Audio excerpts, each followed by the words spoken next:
沉默片刻，女鬼这才说道：“你还真是一个胆大之人。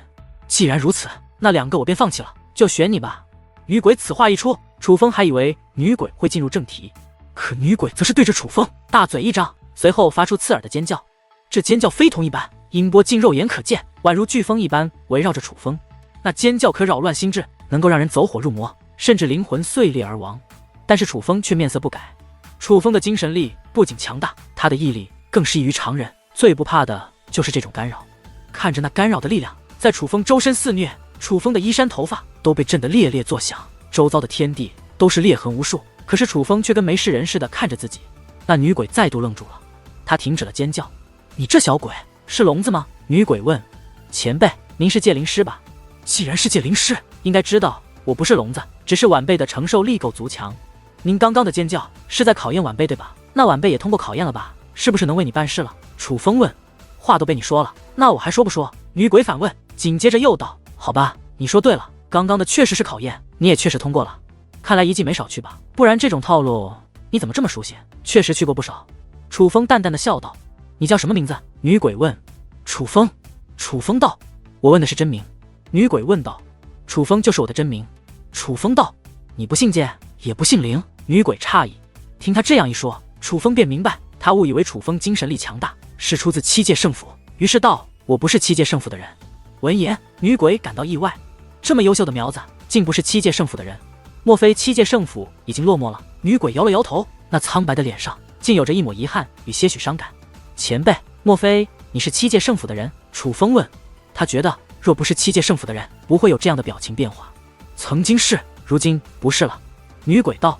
前辈，这里到底是什么地方？您考验晚辈又有什么目的呢？晚辈还要修炼呢，本来到了突破的关键时期了，所以我们也都不要兜圈子，不妨打开天窗说亮话，有话直说。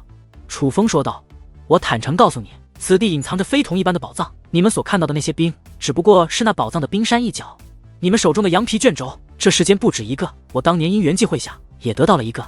我也是根据那羊皮卷轴寻到了此地，经过多日观察，终于被我确定这里还藏着更为强大的宝藏。那宝藏就藏在这地底深处之中，只不过有着极强的力量进行封锁，哪怕我锁定位置，但奈何力量不足，只凭自身力量无法布置出通往那宝藏之地的通道。无可奈何之下，我想到了一件远古时期的禁忌法宝，那禁忌法宝力量极强，我当时无法完全驾驭。可我对于此地的宝藏太过好奇，为了找到那宝藏，还是使用了那件禁忌法宝。最后倒是成功打开了通道，只是那通道刚刚打开，一股强大的力量便自通道之中喷涌而出。那股力量太强，攻击人的精神，消磨人的意志，与我对你考验的力量相像，但强度却是强大了数倍不止。面对那种力量，我的精神力也是开始受损，很快丧失了对那禁忌法宝的掌控力，被那禁忌法宝吞噬。虽然保住了一条性命，可却被困在了其中。随着时间流逝，禁忌法宝的力量也是逐渐减弱，我这才能使用秘法，以这种形式与你们交流。女鬼话到此处，淡淡的声音在楚风耳边响起。楚风，这女鬼的实力应该很强，不然不至于连小鱼儿的爷爷都被她的秘法影响。正常来说，你若能够救出她，她欠你一份恩情，只要她知恩图报，那对你来说绝对是好事。但她是七界圣府的人，真的救了她，不知是敌是友。淡淡说出了自己的担忧。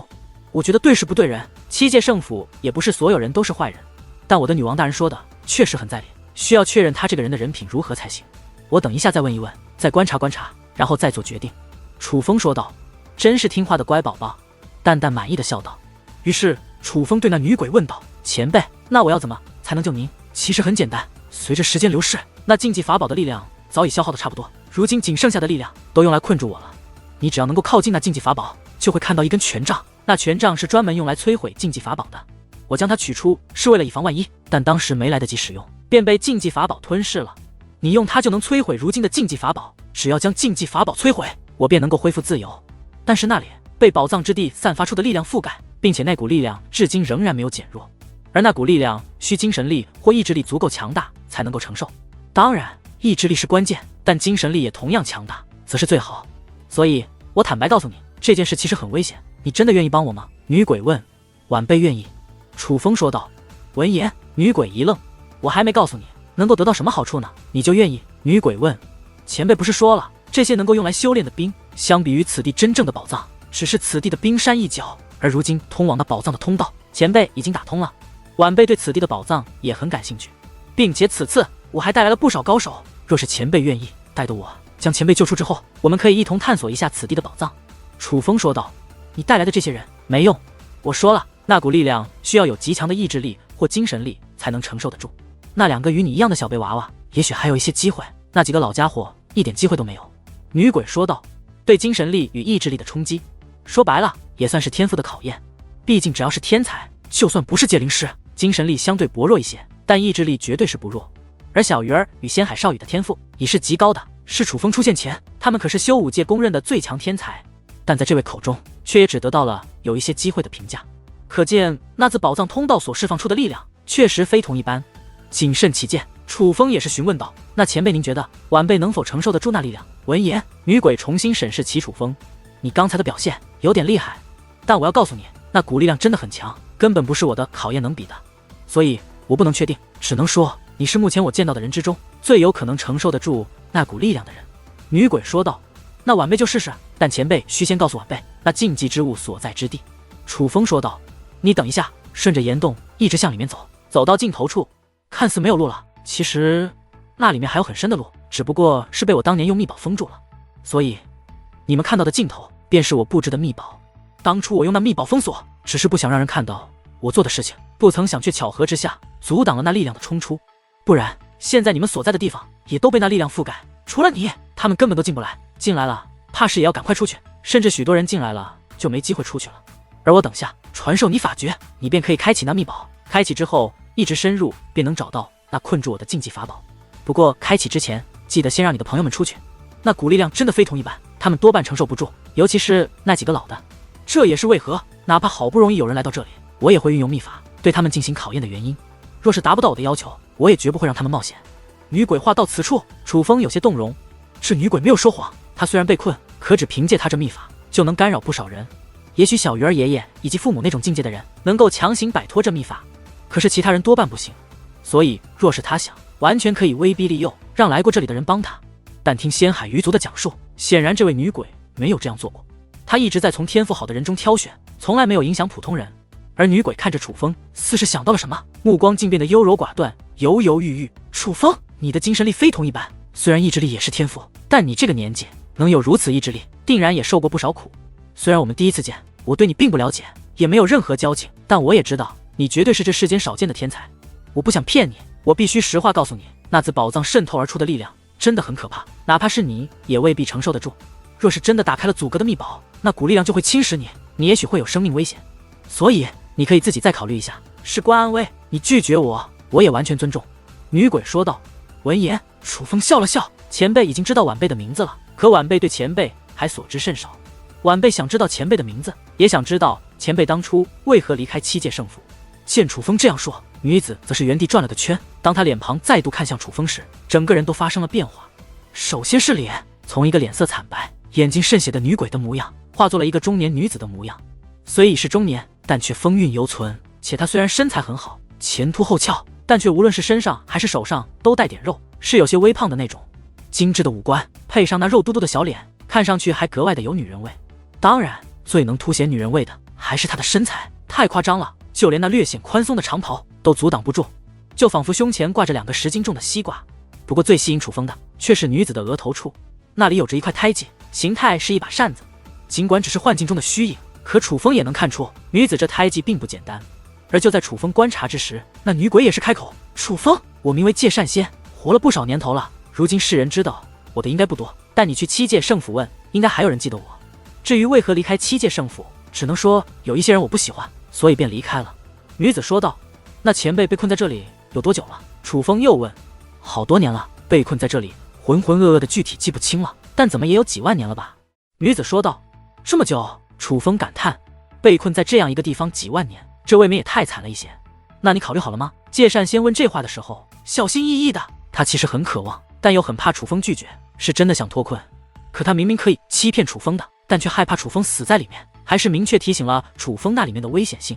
可偏偏是因为这样，他才打动了楚风，也让楚风真正的下定了决心。晚辈愿意一试。楚风说道。你真的愿意？界善仙感到难以置信，但却又惊喜万分。晚辈真的愿意。楚风说道。你就不怕我是骗你的？其实没有宝藏，就只是想利用你救我。界善仙问。我虽不是什么大善人，但能遇到前辈也是缘分。我能感觉到前辈是个好人，不然不会一而再的提醒晚辈，救您是有危险的。所以晚辈愿意一试。当然，若是真的发现扛不住，那晚辈也会离开，到时还请前辈莫要怪晚辈。楚风说道。不怪，当然不会怪。那介善先说话间，竟忽然哭了出来，并且越哭越激动，后来竟像孩子一般嚎啕大哭起来。楚风啊，楚风，你怎么不早些来啊？这真的是活了几万年的人吗？对于这届善仙的反应，就连蛋蛋都看愣了，这简直就像是一个小孩子啊。而楚风则是上前安慰道：前辈，您别激动，您将法诀交给晚辈，晚辈这就去试试。楚风，我不是激动，我是后悔。介善仙擦着眼泪，十分委屈。后悔？楚风不解。我来到这里，起初也是提取冰中的修炼之物，其实这里最优质的修炼之物都已经被我提取过了，剩下的这么难提取，就是因为都已是较为劣质的了。但我提取的那些修炼之物还没来得及用，我便被困住了。而大概100年前，有2个人来到过这里，我当时便对那2个人进行了考验。那2个人，一个意志力极其强大，一个精神力极其强大，天赋非同一般，我便如同见到救命稻草一般，让他们帮忙。我不仅许诺，只要他们救出我，带着他们一起进入那宝藏之地。为了表达诚意，我更是将我那提取出的修炼之物藏在了哪里，也告诉了他们。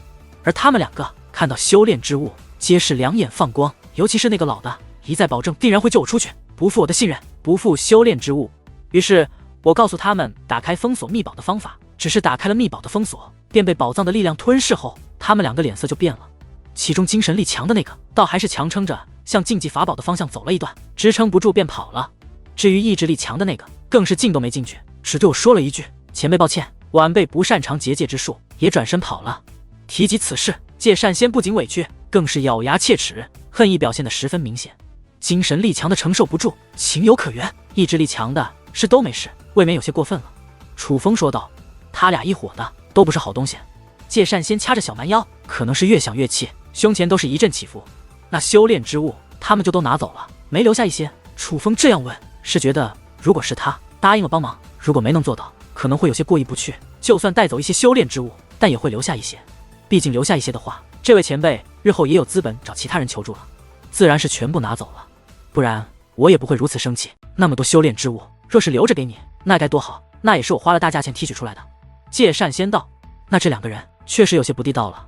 楚风叹道：是啊，简直太不地道了。楚风，你记住，就是这2个狗东西，你以后若是见到，离他们远点，可别被他们坑了。介善仙说话间，大袖一挥，2道身影浮现而出。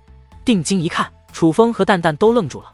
这2个人，楚风都认得，一个是自己师尊，一个是自己的爹，